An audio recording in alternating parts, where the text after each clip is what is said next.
I watched this introductory little press conference yesterday with Tank and Martin. And this is the question I have. As a personnel guy and as a coach and as a guy that reads body language and shit like that for years, was this a alpha versus a beta? Was this a straight up punked his ass? Or was this the example of a humility, a guy being humble who can come out and knock you out? He didn't have to do all that talking rah-rah. Or was he scared? Was Martin scared like everybody on social media? I don't know. I mean, everyone's ripping Martin for flinching. Guys, I expect people to flinch when you... People have been hitting these things. I mean... People have been hitting these things. That's a normal reaction, Steve. Human nature. Like, if I go swing on JV right now, he's going to fucking fall out his chair probably and piss on himself. That's a normal reaction. I don't understand. Look, that whole thing's been bizarre. I don't think it's been a great promotion. In fact, Tank's actually said it. He called it ass, didn't show up to the Tuesday ceremonial arrival. Two guys kind of chirping at each other. And then Leonard Ellerby, the promotional genius, basically saying, Frank Martin has skipped steps. He's inexperienced. Okay, Leonard, I hate to tell you that. But I don't want to see that fight where you're saying, so the guy that you're facing, Tank, an elite fighter, is facing a guy that you yourself have said has skipped steps and is not experienced. You know what? Take my money. Not. So I don't know what to really say. That promotion's been interesting to say the least. And the way Tank entered the ring for the open workout yesterday, that was bizarre. Tank seems to be kind of bored with this whole promotion. And I almost think he's trying to force the issue here. And we'll see. Look, I think Tank has a decent fight. Frank Martin's probably a top 10 lightweight, but he's not very experienced. He hasn't fought in a while. In his last fight, there's a debate if he even beat Haratunian. So I don't know. The fight is the fight. Okay, man. Staying in boxing, man. Your guy, was it Turkey? How you say his last name? Turkey Al-Sheikh. Turkey Al-Sheikh, thank you, is reportedly looking to buy all of boxing's major companies, Matchroom, PBC, Top Rank, Golden Boy, and Queensberry, forming one big boxing league. If this happens, Steve, how will this impact the sport in your eyes? You know, first of all, that's a vision that they have. I've heard about their creation or concept of a league. Now, I don't know how the league would work, but I don't know how much discussions they've really had with people in terms of acquiring these companies. You know, I think in theory and in concept, it seems like it's good, but then here's the problem. How do you execute it? And can you actually get everybody on board? And, you know, boxing is a little bit different than UFC. There's so much history. There's a lot of fighters. Can you keep these guys active, or are you still just going to do everyone fights twice a year? That really doesn't do anything for me.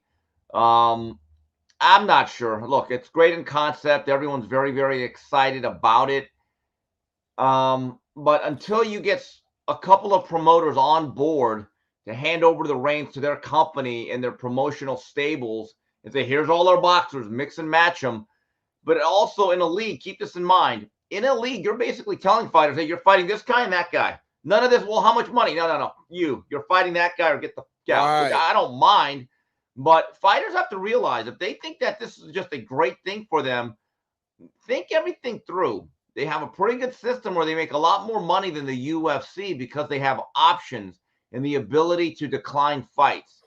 So not everything that glitters is all the way gold.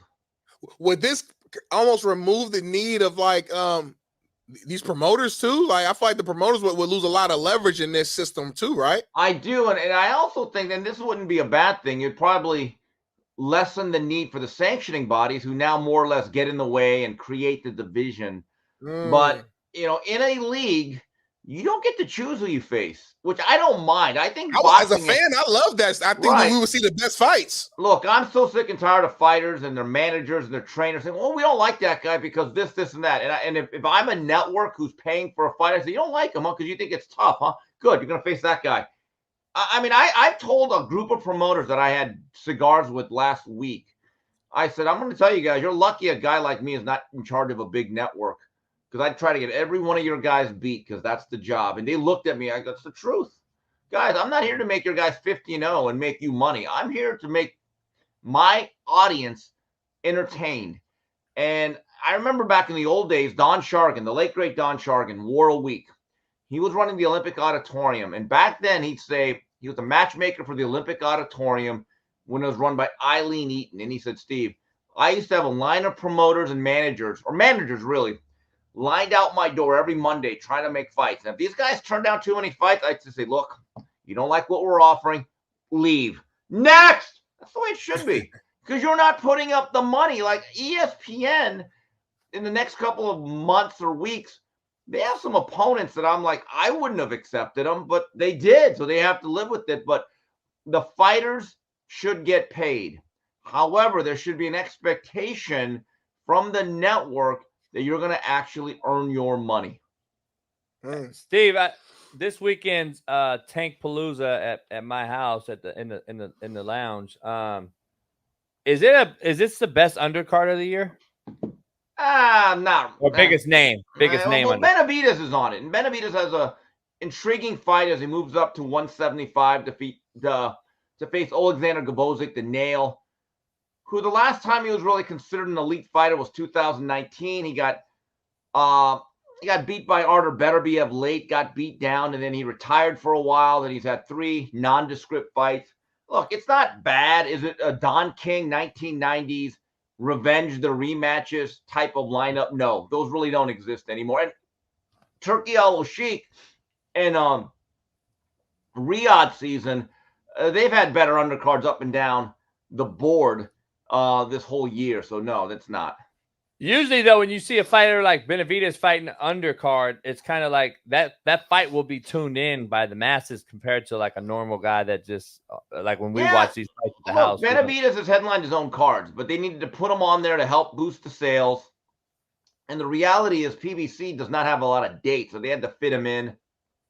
So I don't remember the last time a guy headlined a couple of pay-per-view cards and won emphatically like he did last year against Caleb Plant and then Demetrius Andrade, and then it was relegated back to being a co-main. But I give David Benavidez credit because he's earning a living. And, David's a real fighter. He's a real fighter, and he's a good fighter. He kind of reminds me a little bit of the old school. Like, he doesn't care who he fights. Like, he'll fight multiple times during the year. He's a different mindset. Let me ask you this before you move on. I know Jimmy has some questions too. When's the last time Steve Kim has actually been excited for a fight? Because I feel like when we talk to you, Steve, you've been this is your job. You've been covering it for a long time. That you almost seem like it's like another fight, another whatever. Like, when's the last time Steve Kim has really been like, you know what, I'm excited to watch this fight? I think it's been a while. I mean, look, Crawford Spence was something that was heavily hyped. Anytime Inoue fights, I enjoy it. I think it's something to be cherished. Who else do I really like to watch fight? Like this young man, Bruce Carrington, that fought last Saturday. I really like him. I think Shushu is a real technician, bright young man. I think he's absolutely going places.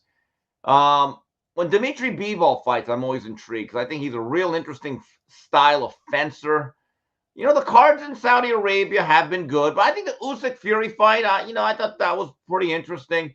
But, look, it's a week-to-week sport. You turn the page and you just go on. It's like I've already seen the best boxing I'm going to see. I've told you guys this. I've seen Barrera Morales. I was at all 3. I was at all 4 Pacquiao Morales. I got to see Prime Roy Jones. I got to see a young Mayweather. I got to see the best of De La Hoya. I was at Hopkins Trinidad. I got to see Winky Wright. I got to see Orlando Salido against Francisco Vargas, a magnificent fight. I saw Tim Bradley battle Ruslan Provodnikov. The greatest fight I've ever seen and ever will see. Diego Corrales, Jose Luis Castillo won. It was rated maybe the second or third best fight of all time by Boxing News years ago. I was at that fight. So it's, for me, the way the sport is now and with the way the boxers are today, I don't know if it's going to get any better, say for Turki Al-Sheikh doing what he does. So I'm good with it. I've seen what I've seen. I've seen the best of what I've seen, and I'm satisfied.